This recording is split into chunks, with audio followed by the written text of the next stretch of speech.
Well, not trying to tell these guys that you got to be in the system to realize the sentence you get. When certain stuff just don't weigh up, it's a mandatory 1-year sentence when you just get $5 worth of stuff.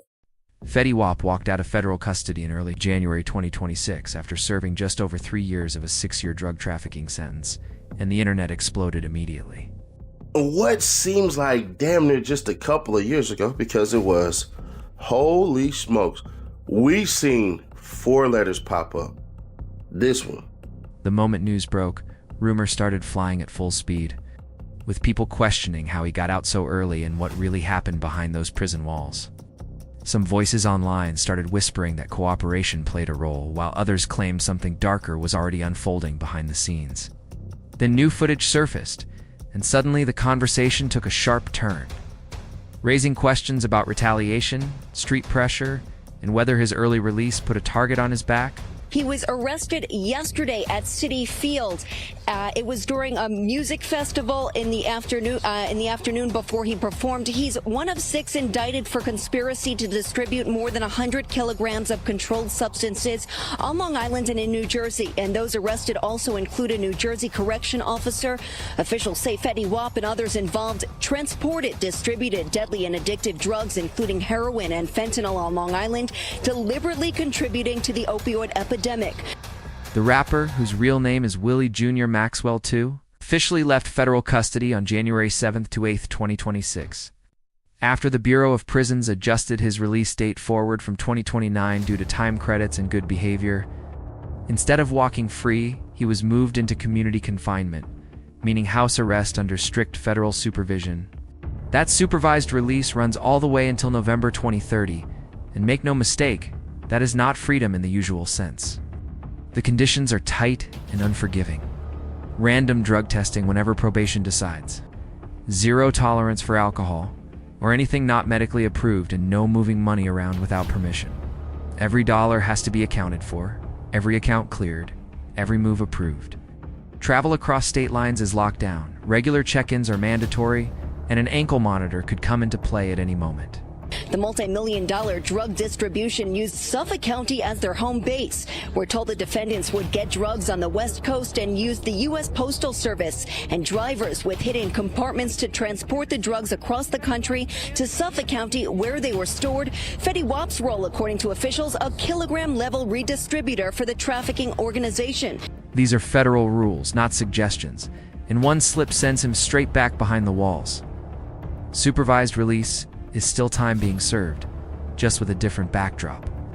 Shortly after getting home, Fetty posted that he was back on his IG story and followed it up with a statement, setting the internet off again. By the afternoon of January 8th, videos started circulating, showing him being welcomed back by family, day ones, and longtime supporters in New Jersey. Crowds gathered, emotions ran high, and the energy felt straight out of his breakout era. One clip in particular went viral, showing a packed scene of people cheering, clapping, and chanting 1738 like it was 2015 all over again. Now, we was in the shop talking about the Fetty Wap case out of New Jersey. If 5 men's on that case outside of him a conspiracy, he already had a domestic violence and a DV. Now, it was 220 grams of H and 10 pounds of fent and also the C. And this man got a sentence of 6 years. That's highly unlikely for a man to get that much less time for that amount of illegal substance in the federal system unless he's working.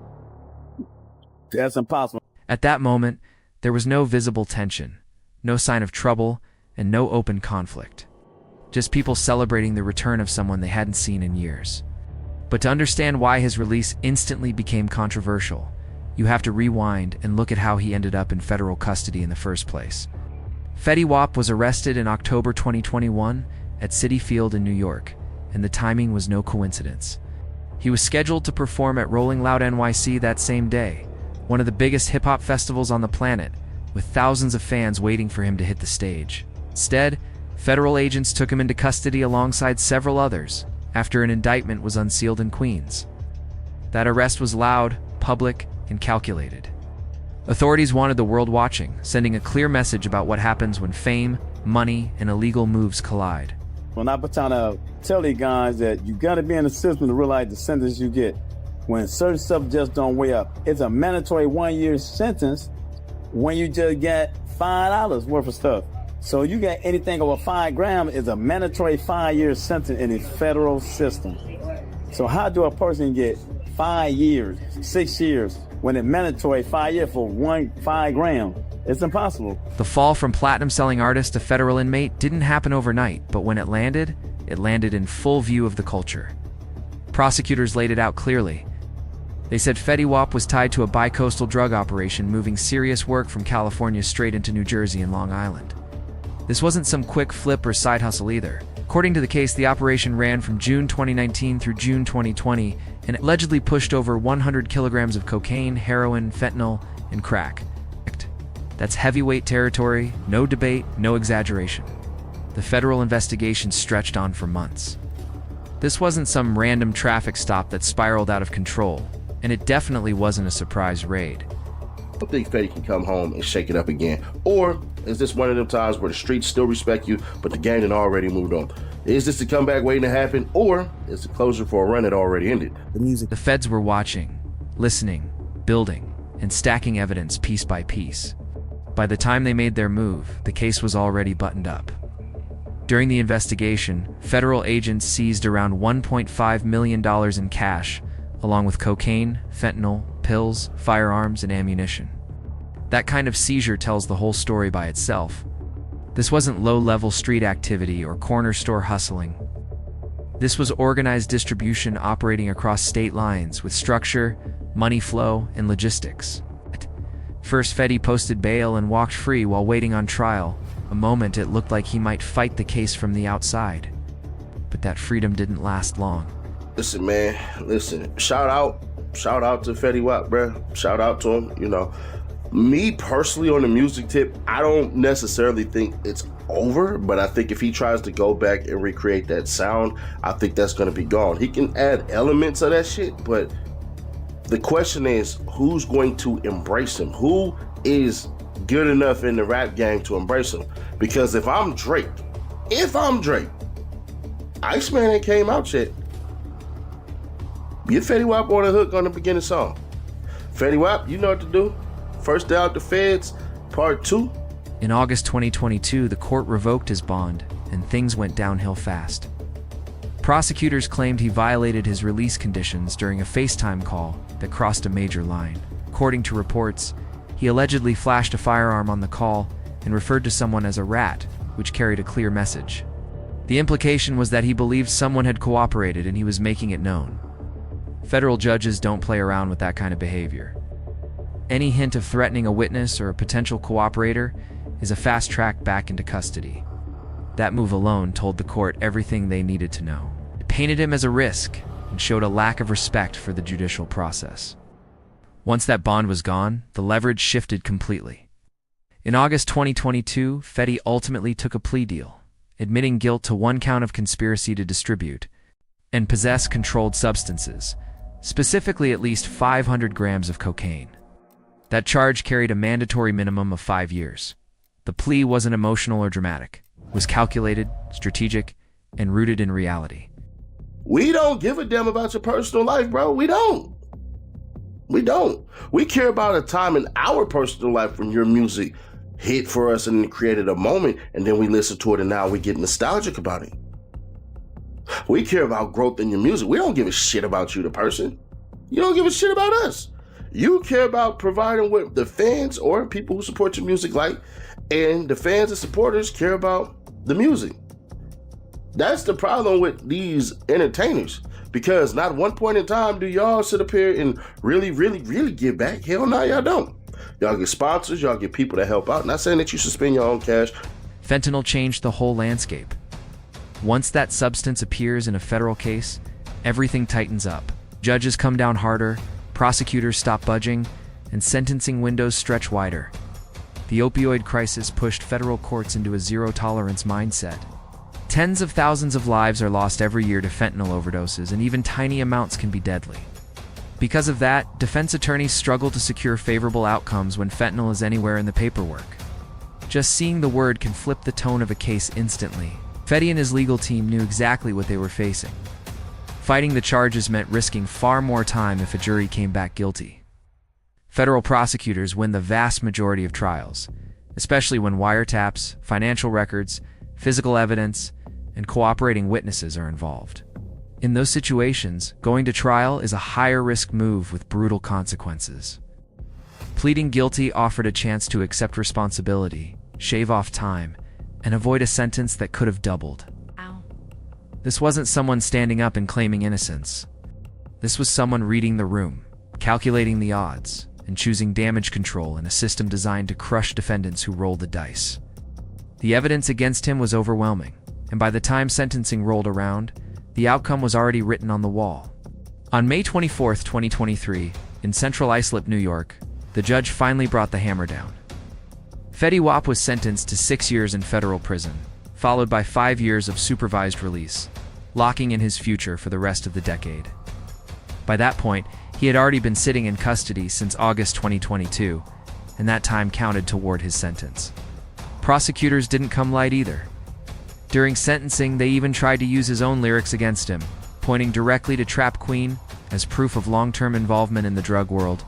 They argued the bars weren't just music, but reflections of real-life behavior, trying to paint a bigger picture of who he was and how deep it went.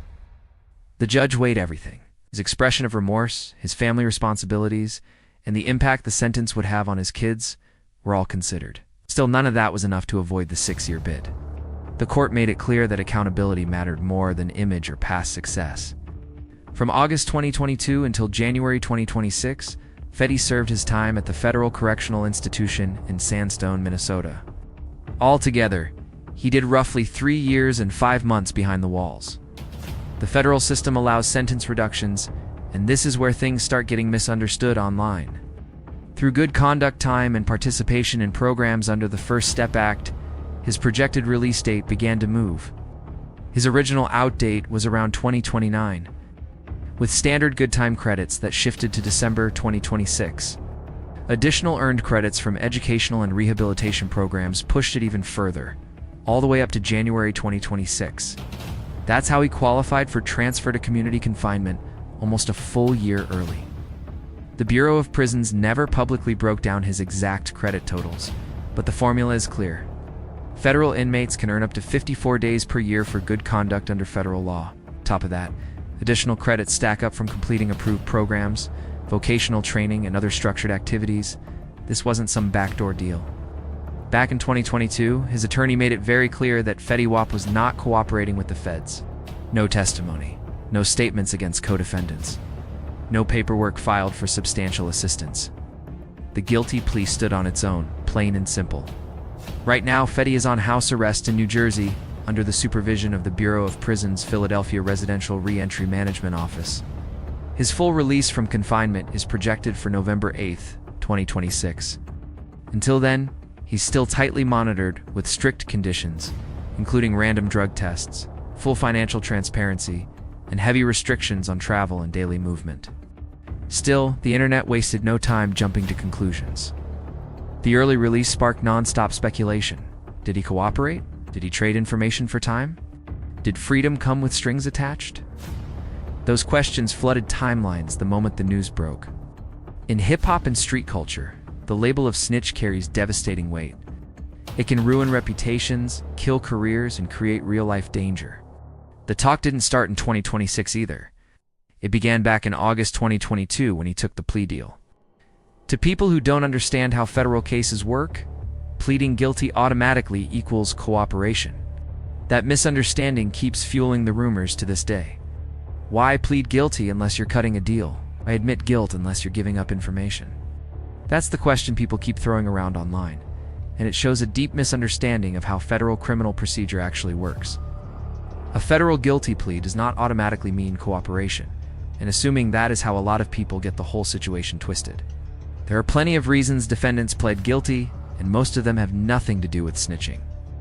When prosecutors come in with wiretaps catching conversations about drug transactions, surveillance footage placing you with co-conspirators, financial records showing unexplained cash flow, and multiple witnesses pointing directly at you, the case becomes airtight. At that point, fighting isn't brave or smart, it's reckless. When the evidence is overwhelming, trial turns into a gamble with terrible odds. Defendants pled guilty to limit exposure, reduce risk, and avoid sentences that could easily double or triple if a jury comes back guilty. That's not betrayal, that's survival inside a system designed to crush people who roll the dice. Fetty Wap's attorney made this clear back in 2022. He stated directly that Fetty was not cooperating with federal authorities. The lawyer emphasized that the guilty plea was standalone. Fetty admitted to distributing 500 grams of cocaine, and that was it. No testimony against co-defendants, no statements, no paperwork for substantial assistance. The sentence itself backs this up. He received 6 years. The mandatory minimum for his charge was 5. That's barely above the floor. In real cooperation cases, sentences drop dramatically. Defendants who truly help prosecutors often get time well below mandatory minimums. They testify in court, give up names, provide inside information, and help build new cases. When that happens, prosecutors file motions asking judges for major sentence reductions. That didn't happen here. A modest 1-year bump over the minimum points to standard sentencing, not cooperation credit. Once he got home, speculation went wild anyway. Social media flooded timelines with the same question over and over. How does someone serve just over 3 years on a 6-year sentence without dropping information? To some people, early release automatically equals cooperation. The reality is much less dramatic. Federal math explains it. Conduct time and First Step Act credits are standard tools used across the federal system. Inmates who follow the rules, avoid disciplinary issues, and complete educational or rehabilitation programs earn time credits. Those credits stack up and reduce sentences in a predictable, formula-based way.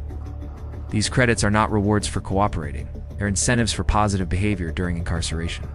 Thousands of federal inmates benefit from the same system every year. Some voices online pushed back against the accusations. Others argued that Fetty should be seen as someone who handled his situation quietly, did his time, and avoided unnecessary drama. Discussions broke down the difference between snitching and self-preservation, pointing out that pleading guilty to reduce risk, ISNT, the same as turning on others. At the end of the day, no new evidence has surfaced to support snitch allegations. No testimony, no filings, no cooperation paperwork, no confirmed deals. What's left is speculation driven by misunderstanding, not facts. Court documents tell a very plain story, and it doesn't match the paranoia floating around online. There are no cooperation agreements listed, no sealed side deals, and no substantial assistance motions filed by prosecutors. Co-defendants' cases moved forward without any visible impact from Fetty Wap's involvement, because there was no testimony from him at all. The judicial record shows a straightforward guilty plea, followed by standard sentencing, and suspicion alone doesn't magically turn into proof. Paranoia isn't evidence. Vibes aren't facts. What the paperwork actually shows is that Fetty Wap pleaded guilty, served the bulk of his sentence, earned standard federal credits, and qualified for early release through programs that thousands of inmates use every year. This isn't some rare loophole or secret favor. It's routine federal procedure, even if people online don't want to hear that. That perspective still circulated heavy on social media. The main argument went like this: 6 years for that amount of drugs sounds light, so cooperation must have happened. But that logic ignores how federal sentencing really works. It skips over guidelines, plea negotiations, and the critical difference between conspiracy totals and individual responsibility. Federal sentencing isn't based on internet math. Judges calculate time using a guideline system that considers multiple factors. Criminal history, acceptance of responsibility, role in the offense, and the specific drug quantity attributed to the defendant all matter. While the overall conspiracy involved massive amounts, Fetty Wap's personal charge centered on 500 grams of cocaine, not the full 100 kilograms moved by the organization. That distinction is everything. Sentencing is based on what the government can prove. You personally did not what the entire network was accused of doing. Fetty had limited prior criminal history, accepted responsibility by pleading guilty, and didn't take the case to trial. Those factors lowered his guideline range in a predictable way. The 5-year mandatory minimum applied to his charge. He received 6 years, which is 1 year above the floor. That isn't suspicious. Judges routinely add time above the minimum based on role and circumstances. That 1-year increase fits standard sentencing patterns across federal courts. If cooperation had occurred, the math would look very different. Cooperation cases often result in sentences far below mandatory minimums. 2 years, 3 years, sometimes even time served. That didn't happen here. 6 years is not a cooperation sentence, it's a guideline sentence. Still, snitch accusations echo endlessly online. Social media magnifies speculation, but amplification doesn't create truth. The official record shuts the rumors down. His attorney denied cooperation. Prosecutors filed no cooperation motions. Co-defendants' cases showed no influence from him because there was no influence. Fetty Wap came home without confirmed allegations sticking to him, which is rare in high-profile cases. Usually the accusations fly instantly and loudly. The lack of credible claims speaks volumes. His public message focused on family, work, community, and moving forward. Those aren't the words of someone panicking about street credibility. It's someone closing a chapter and stepping into the next phase with his eyes open. These sound like the words of someone trying to rebuild a life after serious consequences, real pressure, and a heavy past. Strip away the fake death hoaxes and the non-stop snitch talk, and a deeper question sits underneath everything. Does Fetty Wap actually face real danger now that he's home? Or is the internet just creating noise where none exists? To answer that, you have to look at his history in the rap game, old beefs, and where his relationships stand today. So far, there have been no credible reports of threats against him since he touched down on January 7th, 2026. Searches tied to threats in 2026 only lead back to his own 2022 incident, when he allegedly threatened someone he believed was a snitch, which ultimately got his bail revoked. That situation involved Fetty making threats, not receiving them, and that distinction matters. Looking further back, Fetty Wap did have real conflicts. In 2017, tensions in his hometown of Paterson, New Jersey, escalated fast. A rep-related beef spilled into street violence, and gunfire followed. The situation involved Raheem Fuzz Thomas and stemmed from local rivalries that existed long before Fetty's federal case. These weren't internet arguments, they were real conflicts with real consequences. But time changes everything. Fetty spent years locked up, while others moved on, caught their own cases, or shifted priorities. Those old beefs appear dormant now, not active. There's no recent activity suggesting those past conflicts are resurfacing. There were also business disputes. Former collaborator P. Dice filed a lawsuit over royalties, sparking tension tied to money and contracts. That kind of conflict is common in the music industry. It creates bitterness, not shootouts. These disputes play out in courtrooms and paperwork, not on blocks. Then 24 hours of his release, family drama exploded online. The mothers of his children publicly called him out on X, accusing him of being absent and questioning why his homecoming videos didn't include moments with his kids. The words were sharp and emotional, no doubt. But again, context matters. These were public co-parenting disputes, not threats. This was frustration about responsibility and presence, not rival energy. It creates pressure and embarrassment, but it doesn't signal violence. Criticism also came from another angle. Some users attacked his past involvement in drug dealing, accusing him of contributing to harm in the community. That's moral condemnation, not a threat. People expressing anger about the damage caused by drugs aren't plotting attacks, they're venting. And here's the key point. If genuine threats existed, they would almost certainly surface online. Social media is where tensions leak first. That's where warnings get issued, statements get made, and beef becomes visible before anything physical happens.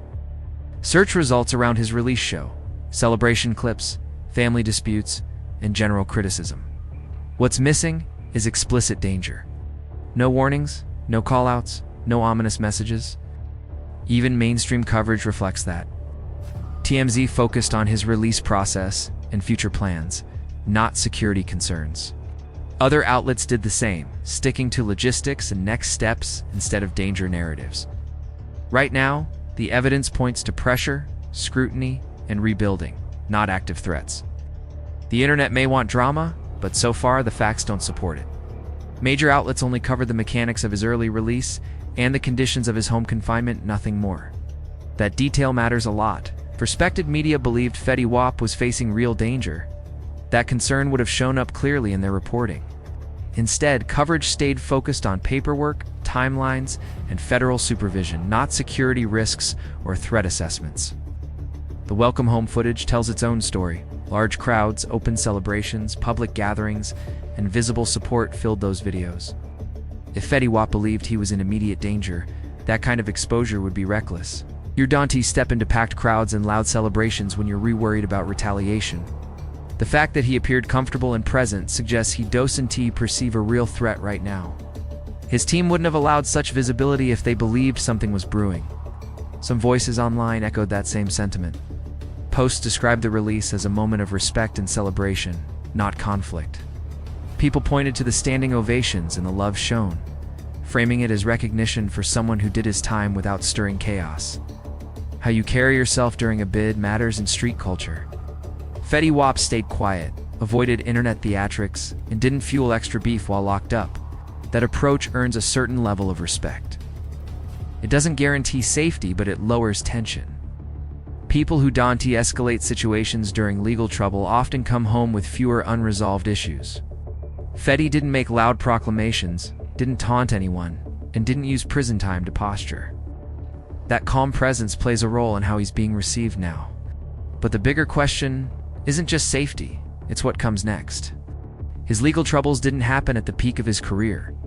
They landed after his run had already cooled off hard.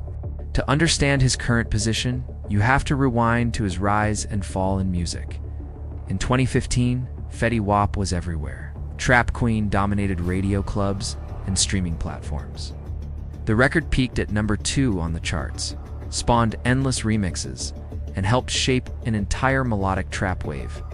He followed up fast with 679 and My Way, stacking hit after hit in rapid succession. Grammy nominations followed, and his debut album went platinum. Then it stalled.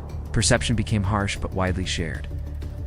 Fetty Wap had massive hits, but never fully locked in as a long-term top-tier artist. His moment burned bright, but it was short. The dominance didn't stretch the way fans expected. By the time he was arrested in 2021, his music career had already faded significantly. Several factors played into that collapse. The sound that made him famous became oversaturated.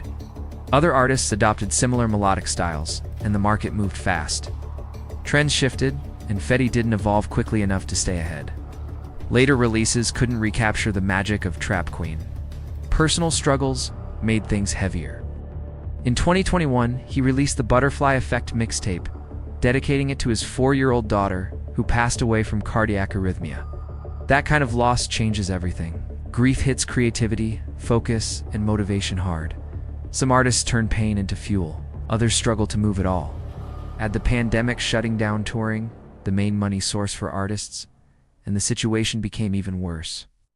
Streaming pays less, live shows were gone, and momentum vanished. What's left now is a man rebuilding, not dodging threats. The facts point to recovery, reflection, and recalibration, not active danger. The noise online doesn't line up with reality. Artists who relied on live performances took a brutal hit during the lockdowns, and that part can't be ignored. Touring is where real money gets made, and when that disappeared overnight, the pressure hit fast. If Fetty Wap's music sales were already slipping, losing performance income would have tightened the squeeze even more. That context makes his return to the drug world understandable from a pressure standpoint, though it doesn't excuse it at all. It explains the desperation, not the decision. Now he's trying to rebuild from an even weaker position than before. The music industry shows zero mercy. 3 years away is a lifetime in rap. Trends flip, new stars rise, and audiences move on without looking back. Streaming platforms reward consistency, fresh releases, and non-stop promotion.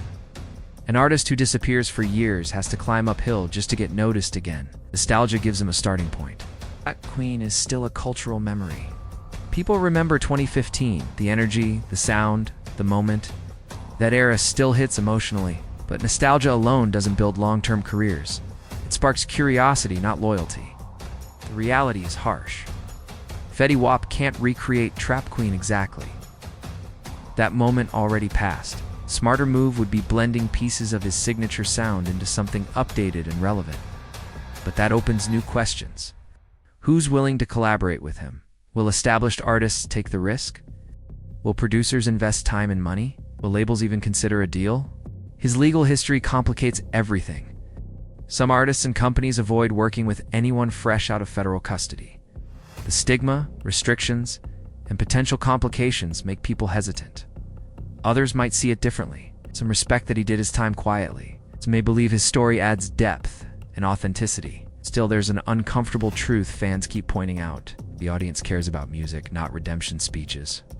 Fetty Wap talking about community work and helping youth is meaningful on a personal level, but it doesn't automatically convert into streams or sales.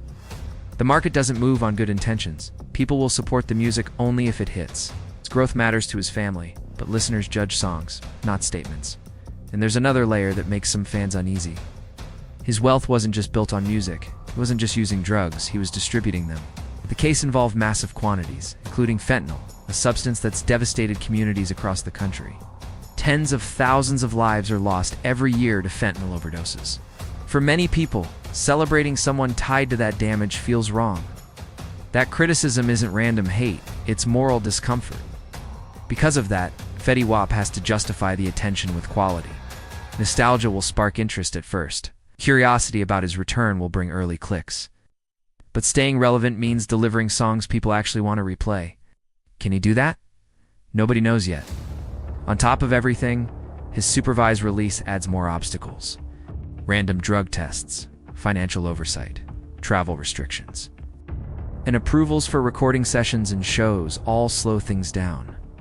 Every move requires permission. That makes rebuilding a music career harder than ever, and whether he can overcome that is still an open question.